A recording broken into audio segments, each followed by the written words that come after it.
अगली वीडियो के लिए सब्सक्राइब करें। स्केटर गट्टू। शाम के समय मम्मी चौराहे से सब्जी लेकर घर की तरफ निकली। उनके हाथ में पर्स था।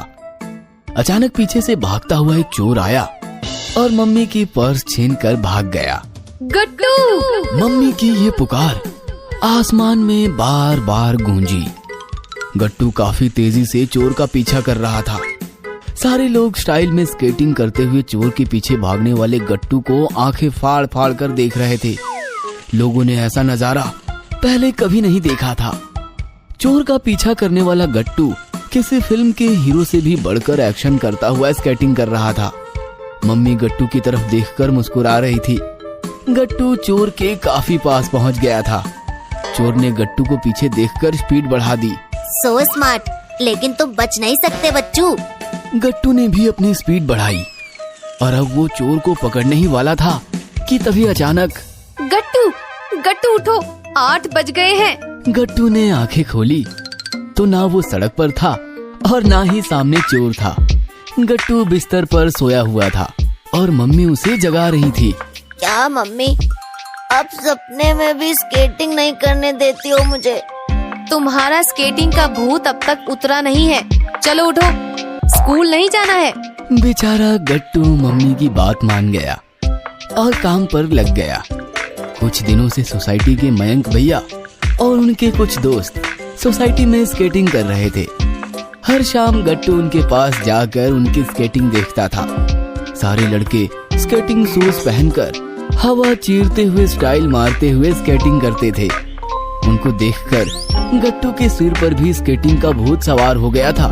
गट्टू, स्केटिंग सिर्फ एक स्पोर्ट्स नहीं है, पैशन है, पैशन। बचपन में मुझे लगता था मेरे पैरों को व्हील्स होती तो कितना अच्छा होता। आज स्केटिंग से मुझे वो व्हील्स मिल गए, अब मुझे कोई रोक नहीं सकता। मयंक की बातें सुनकर गट्टू को भी स्केटिंग करने की इच्छा होती थी, लेकिन मम्मी माने तो ना। गट्टू, तुम अभी छोटे हो, बड़े हो जाओ पहले। कहीं गिर गए या हड्डी वड्डी टूट गई तो मुसीबत हो जाएगी। मम्मी, मयंक भैया कह रहे थे स्केटिंग शूज लेकर आ जाओ, मैं सिखा दूंगा तुम्हें। लेकिन मम्मी कहाँ मानने वाली थी। गट्टू बेचारा परेशान हो गया। उसने पापा से भी काफी जिद की, लेकिन बात ही नहीं बन रही थी। गट्टू बेचारा हर शाम मयंक भैया को स्केटिंग करता हुआ देखता और अंदर से रोता रहता। एक दिन तो गट्टू ने मयंक भैया के स्केटिंग शूज पहनकर देखे और चलने लगा, लेकिन बेचारा पैर उठाते ही गिर गया। गट्टू, एक दिन में कोई स्केटिंग नहीं सीखता। स्टेप बाय स्टेप उसकी ट्रेनिंग लेनी पड़ती है, काफी प्रैक्टिस करनी पड़ती है। तू शूज तो लेकर आ, फिर तुम्हें सिखाने की जिम्मेदारी मेरी। गट्टू ने ठान लिया कि वो स्केटिंग सीख कर ही रहेगा, लेकिन फिर दिक्कत थी मम्मी। कोई जरूरत नहीं है, कल गिर गया था ना, अच्छा हुआ ज्यादा चोट नहीं आई। लेकिन वो कहते हैं ना, तुम अगर सच्चे मन से कुछ पाना चाहो तो पूरी कायनात तुम्हारी मदद के लिए इकट्ठा हो जाती है। गट्टू के साथ भी वो चमत्कार हुआ। एक दिन पापा कुछ बिना कहे, बिना किसी को बताए चिंकी और उसके लिए स्केटिंग शूज लेकर आए। वह देखकर गट्टू की आंखों में आंसू आ गए और वो झट से पापा से जाकर लिपट गया। क्या जरूरत थी ये लाने की, बच्चे छोटे हैं अभी। अरे यही तो उम्र है इनके सीखने की। तुम बेवजह डर रही हो, इन्हें भी डरा रही हो। मयंक सिखाएगा इन्हें। स्केटिंग से हमारे बच्चे फिजिकली और मेंटली तंदुरुस्त रहेंगे।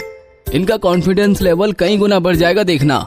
उस रात गट्टू इतना खुश था कि वो अपने स्केटिंग शूज सीने से लगाकर ही सो गया था। दूसरे दिन शाम से गट्टू चिंकी की ट्रेनिंग शुरू हुई। गट्टू चिंकी, जल्दबाजी नहीं करनी है, टाइम लेकर सीखना है, प्रैक्टिस करनी है। Practice max perfect. स्केटिंग एक दिन में नहीं आती।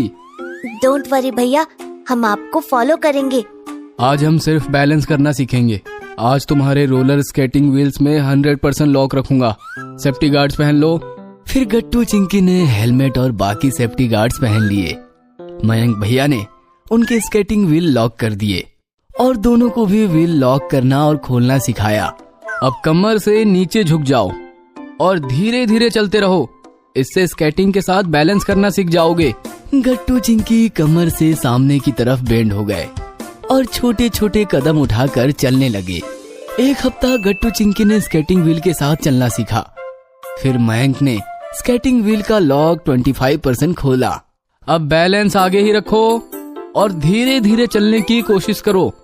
बैलेंस सामने ही होना चाहिए, क्योंकि अगर हम गिर भी गए तो हाथों का सपोर्ट ले सकते हैं।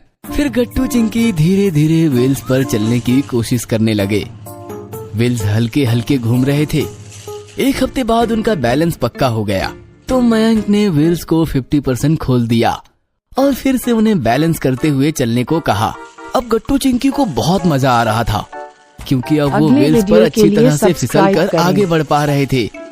कुछ दिन ऐसे ही बीत गए। मयंक ने दोनों के स्केटिंग व्हील्स को 100% खोल दिए, जिससे स्केटिंग ने रफ्तार पकड़ ली। चिंकी तो बार बार गिर रही थी, लेकिन हाथों के सपोर्ट से अपने आप को फिर से खड़ा भी कर रही थी। गट्टू का बैलेंस काफी अच्छा डेवलप हो गया था। वो चिकने ट्रैक पर तेजी से इधर उधर हो रहा था। कुछ दिनों बाद गट्टू चिंकी तेज रफ्तार से भी बॉडी बैलेंस करना सीख गए, लेकिन उन्हें ब्रेक लगाना कहाँ आता था। मयंक भैया ने ब्रेक लगाने के 2-4 तरीके उन्हें सिखा दिए और फिर गट्टू चिंकी रोज शाम स्कूल से लौटने के बाद स्केटिंग की प्रैक्टिस करने लगे। कुछ ही दिनों में दोनों स्केटिंग में परफेक्ट हो गए। एक दिन मम्मी सोसाइटी कैंपस में टहल रही थी। तभी उन्होंने देखा कि गट्टू स्केटिंग करता हुआ तेजी से उनकी तरफ ही आ रहा है। मम्मी ने इससे पहले उसकी स्केटिंग नहीं देखी थी। उन्हें लगा कि वो अब इन्हें टक्कर मार देगा। मम्मी डर गईं। गट्टू स्टॉप! तेज गट्टू बस उन्हें टक्कर मारने ही वाला था कि तभी गट्टू ने एक परफेक्ट टर्न लिया और वो बिना मम्मी को छुए तेजी से सामने निकल गया। Smart boy! मम्मी ने उसका शार्पनेस देखकर प्राउड फील किया और वो वहीं खड़ी खड़ी गट्टू की स्केटिंग में खो गई।